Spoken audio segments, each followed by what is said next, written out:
আল্লাহর কাছে তওবা করেন, ও মালিক দুনিয়ার মোহাব্বত দূর করে দাও, আখিরাতের মোহাব্বত অন্তরে ঢুকায়া দাও। কারণ দুনিয়ার মোহাব্বত নিয়ে যদি কবরে যাও, কবর দুই পাশের মাটির ছাপ আসবে, জাহান্নামের আগুনে কবর ভরে যাবে, হাসরের ময়দানে আযাবের কোনো শেষ নাই।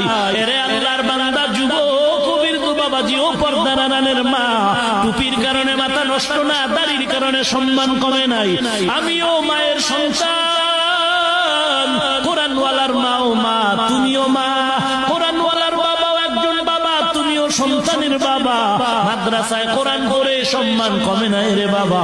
দেখো আমগো মাদ্রাসায় খবর নাও, কত র্যাবের ছেলে কোরআন পড়ে, আর্মির ছেলে কোরআনের হাফেজ, ডিসির ছেলে কোরআনের হাফেজ, এসপি সাহেবের ছেলে কোরআন পড়ে। কারণটা কি? বলে দুনিয়ার সব কামাই করলাম, কবরে যাওয়ার পরে কোনো কামাই করতে পারলাম না। এ কারণে আজ আমি সন্তানের কোরআন পড়ায় যাই, আমি মরণের পরে সন্তান কবরে গিয়ে দোয়া করবে, কোরআন পড়বে। এরে নবীর উম্মতের দল, তওবা করে নাও, জীবন চলে যাবে, দুনিয়া কিছুই না।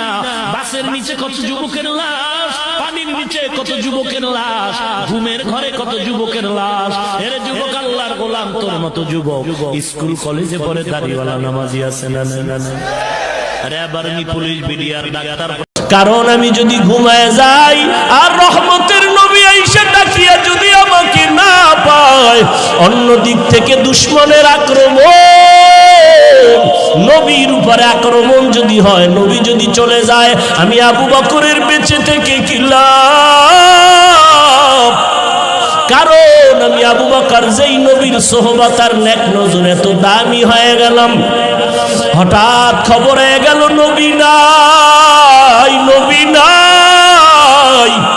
মদিনার নবীর একজন আশিক খেজুরের বাগানে পানি দেয়, হঠাৎ করে কানে আওয়াজ, নবী নাই। বালতি ফালাইয়া আসমানের দিয়ে তাকায় কয়, মালিক তুমি আমাকে অন্ধ বানাইয়া দাও, কারণ এই চক্ষু দুইটা রিজার্ভ করে রেখেছি। ঘুমের সময় ওযু করিয়া ঘুমাও, ডান কাতে ঘুমাও, নবীর নামে দরুদ পড়ে ঘুমাও। 1000 বার যদি বান্দা দরুদ পড়ো, সাল্লাল্লাহু আলাইহি ওয়া আলিহি ওয়াসাল্লাম, সাল্লাল্লাহু আলাইহি ওয়া আলিহি ওয়াসাল্লাম, আল্লাহর নবী বলেন তোর মরণ হবে না, মরণ হবে না, জান্নাতের খাতায় নামটা না লেখা পর্যন্ত।